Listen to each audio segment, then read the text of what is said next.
Assalamualaikum warahmatullahi wabarakatuh. Hello and welcome back.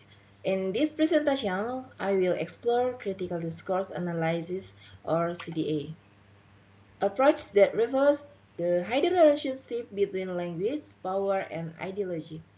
We'll focus on the key ideas of the two major theories, Norman Fariclough and Van Dijk.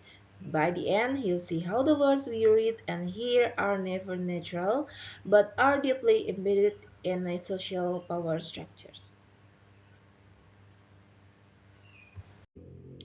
So, what exactly is CDA? It's more than just analyzing grammar or vocabulary. CDA is a critical approach. It starts from the premise that language is a form of social practice.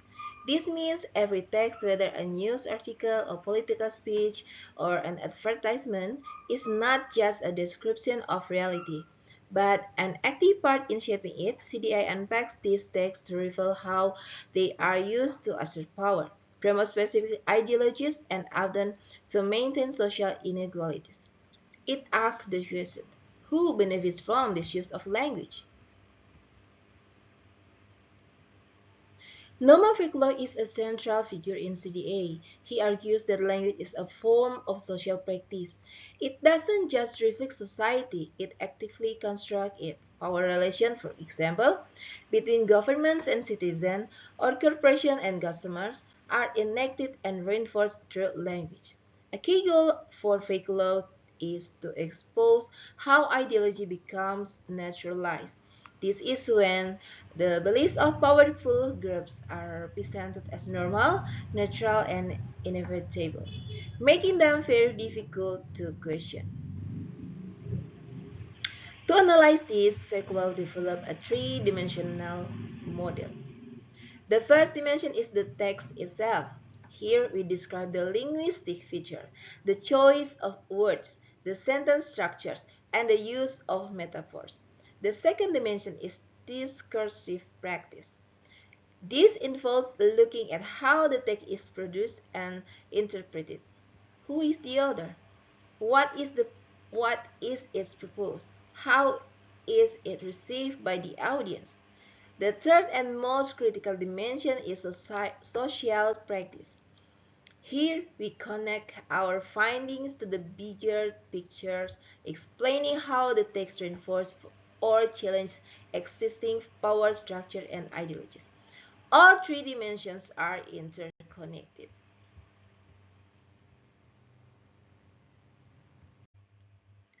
Tuna Van Dijk brings a socio-cognitive perspective to CDA. He focused on how ideologies, the shared belief systems of social groups, are produced and reproduced through discourse. His most famous concept is the ideological square. This is a powerful model for understanding how groups talk about themselves and others.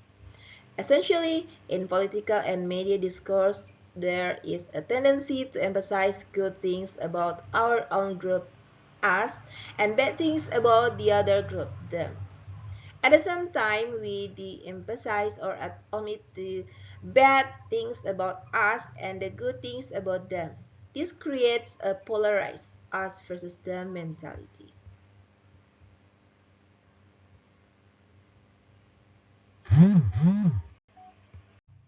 Let's apply both theories to a short example. Imagine the political headline, "Our brave troops secure border against influx of migrants." From a Faricloughian perspective, we analyze the text. The word "our" created as in group. Brave and secure are positive self-descriptions. Influx suggests a threatening, uncontrolled wave. As a discursive practice, this is likely an official statement framed as news. Socially, it legitimates state power and frames immigration as a security threat. Now, using Van Dijk square, we clearly see the us versus them structure. Our brave troops emphasize everything positive about us, while influx of migrants emphasize the negative, anonymous, and threatening nature of them.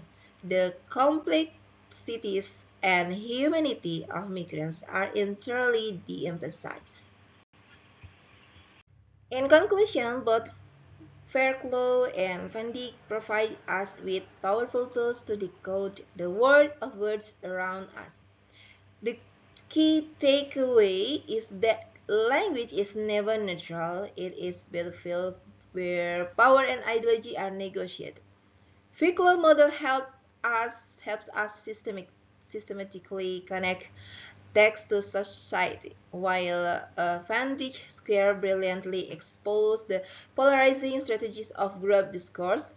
By using CDA, we can move from being passive consumers of information to becoming critical, engaged citizens who can question the hidden message in the text we encounter every day.